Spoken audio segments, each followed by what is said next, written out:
아파트 숲 사이 녹음이 우거진 도시, 그리고 주택 사이를 철길이 관통하는 또 하나의 도시. 극과 극의 도심은 불과 몇 년 전만 해도 비슷한 상황이었습니다.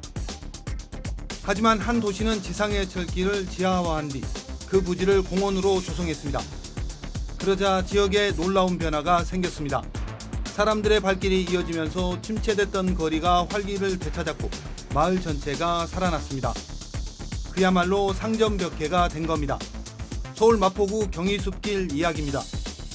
부산의 상황은 어떨까? 열차는 여전히 도심을 가로지르고 철길 옆 주민들은 소음과 진동으로 고통받고 있습니다. 아우, 자다가 깜짝깜짝 놀래죠. 그 창문 열으면 사실 창문 열고 못 잡니다. 시끄러워서. 열차가 지나가면은 소음은 아무리 있지요. 덜거리기 때문에. 소음은 유감이거든. 진동도 좀 덜거리지. 왜냐하면 차가 가니 하물이 가니까. 우리나라 철도의 역사는 100년이 넘는 일제강점기 시대까지 올라갑니다. 일본은 자신들이 수탈한 자원을 자국으로 옮기기 위해 지난 1904년 철도 개설을 완료했습니다. 당시의 철도는 수탈의 도구로 대륙 침략을 위한 교두보 역할로 사용됐습니다. 해방 이후 철도는 화물 운송과 사람들을 실어 나르는 기능으로 전환됐지만 한 번 설치된 철도를 옮기는 건 불가능에 가까웠습니다. 특히 일본과 지리적으로 가까운 부산은 유독 철길이 도심을 관통하는 구간이 많습니다. 부산을 통해서 철저히 한반도와 그리고 중국 대륙의 자원을 수탈해 나가는 하나의 창구로서 또한 대륙 침탈의 어떤 교두보로서 그렇게 개발을 한 것이다. 아픔의 역사를 안고 한 세기 넘게 달려온 철도. 이런 철길을 보면 주민들은 어떻게 생각할까? 시민들은 앞서 소개한 경의숲길처럼 철길이 공원으로 조성되길 바라고 있습니다. 좀 깔끔해져서 이제 뭐 많은 분들이 쉬었다 가는 그런 공간이 되었으면 좋겠어요. 빨리 이제 시민공원처럼 이제. 여기가 공원이 부족하거든요. 쉴 공간도 부족하고 그래서 저희들은 휴식 공간하고 공원도 만들어 조성해 줬으면 좋겠습니다. 시민들의 바람처럼 부산에도 변화의 바람이 불고 있습니다. 이미 폐쇄된 동해남부 철도 일부에는 공원 조성이 추진되고 있습니다. 또 도심을 가로지르는 일부 경부고속철도도 지하화가 추진되는데 이 부지에도 공원이 들어설 전망입니다. 해당 사업은 오는 2030년까지 완료 예정인데 계획대로 마무리될 경우 부산에도 경의숲길 같은 명소가 생기게 됩니다. 특히 이 사업이 기대되는 건 앞서 언급한 서울의 사례처럼 침체된 부산에 새로운 활력을 불어넣는 기폭제가 될 수 있다는 겁니다.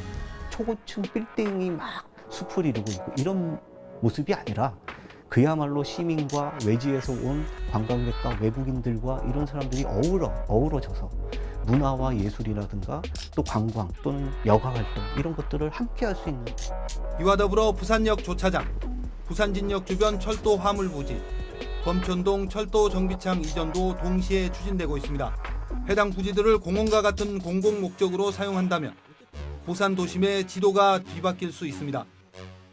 하지만 이렇게 되기까지는 넘어야 할 과제가 많습니다. 동해남부선 복선화로 폐쇄된 해운대역과 부산진역 역사 부지의 이용 갈등이 그 예가 되고 있습니다. 해당 부지를 소유한 철도시설공단은 오피스텔 건설 등 상업적 개발을 추진 중입니다. 하지만 지역 주민들은 공원과 박물관 건립 등 공공목적 사용을 요구하며 맞서고 있습니다. 결국 이전이 예고된 철도시설 부지도 같은 상황이 되풀이될 수 있다는 겁니다. 특히 부산시도 부지 활용에 대한 명확한 계획을 세우지 못한 것으로 파악되고 있습니다. 결국 부족한 도심 기능을 회복할 수 있는 기회가 또 다른 난개발을 불러올 수 있다는 겁니다. 이 때문에 부지의 공공성을 찾을 수 있는 방안들을 미리 마련해 놔야 한다는 지적입니다. 도시계획에 대한 새로운 변화와 어떤 부산의 도시 활력소를 새롭게 찾을 수 있는 계기가 될 수도 있다고 보기 때문에 그런 부분들은 좀 시민 중심을 중장기적으로 어떤 부산의 어떤 미래와 도시계획적 어떤 관점에서 다시 한번 더 상업적 개발은 재고되어야 되지 않을까 이런 생각을 합니다. 부족한 도심 기능을 확충하고 도심의 활력소를 불어넣을 수 있는 마지막 기회로 여겨지는 도심철도시설 이전. 부산 시민공원 사례에서 볼 수 있듯 도심 속 공공시설의 가치는 그 무엇으로도 측정할 수 없습니다. 단순히 고통에 대한 보상 차원이 아닌 우리 모두를 위한 것은 무엇인지에 대한 고민과 접근이 필요해 보입니다.